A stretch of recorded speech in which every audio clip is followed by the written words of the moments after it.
Nagbabalik ang PTV Balita ngayon. Naglatag ang NCRPO ng may kabuang 7,179 PNP personnel sa buong Metro Manila para sa pagdiriwang ng Chinese New Year mula ngayong araw hanggang bukas. Kabilang sa mga naka-alerto ang anti-criminality operations, law enforcement checkpoints, border control checkpoints, ground and area security, foot and mobile patrol, traffic management at intelligence monitoring.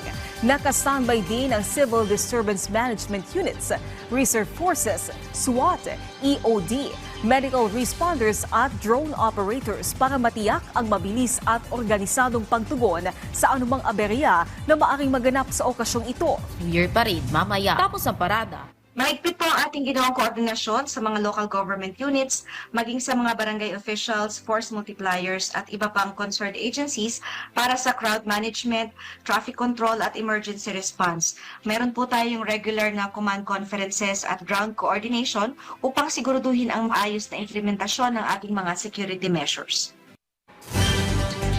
Samantala, alamin natin ang ibang balita sa PTV Davao mula kay Jay Laga. Mayong adlaw, ni saka ang inflation rate sa Davao Region sa bulan sa Enero tuig 2026 subay sa anunsyo sa Philippine Statistics Authority kon PSA Region 11. Sumala sa PSA 11, 3.1% ang inflation rate sa Region 11. Mas taas gikan sa 2.2% nga datos gikan sa Disyembre tuig 2025. Mas taas sab kini kun itandi sa Enero tuig 2025 nga datos nga anaa sa 2.1% nga inflation rate. Dakong kontribusyon niini ang pagpaspas nga pagsaka sa presyo sa mga pabalay, patubig, kuryente ug uban pang produkto sa lana. Kunasa ni saka og 6.8% sa Enero ning tuiga gikan sa 1.5% niadtong Disyembre tuig 2025. Sugod Marso 1 sa kasamtangang tuig sugda na ang selebrasyon sa ika-89 nga araw ng Davao. Sumala sa Davao City Tourism Operations Office, himuong month-long ang selebrasyon sa araw ng Davao karong tuiga. Gilantaw sab ang pagpahigayon sa mga mabungahong aktibidad sanglit.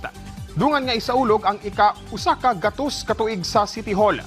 Usasab sa kinahanglang atangan ang tinuig nga mutya ng Davao 2026. Aduna say laing mga dagkong aktibidad ilawom sa selebrasyon sa araw ng Davao ngay pahigayon sa Marso 20, 21 ug 23 sa kasamtangang tuig nga mao ang Ironman 70.3 Triathlon Race. Ana sa 41 million pesos ang budget nga gialokar alang sa 89th araw ng Davao karong tuiga. Target sab nga labuan karong tuiga ang kapin 200,000 nga tourist arrival nga natala atol sa 88th araw ng Davao sa nakalabayng tuig. Ug mo kadto ang mga nagunang balita dinhi sa PTV Davao. Ako si Jay Laga. Mayong adlaw. Daghang salamat, Jay Laga. At yan ang mga balita sa oras na ito. Para sa iba pang update, i-follow at i-like kami sa aming social media sites at PTV PH. Ako po si Naomi Tiburcio para sa Pambansang TV sa Bagong Pilipinas.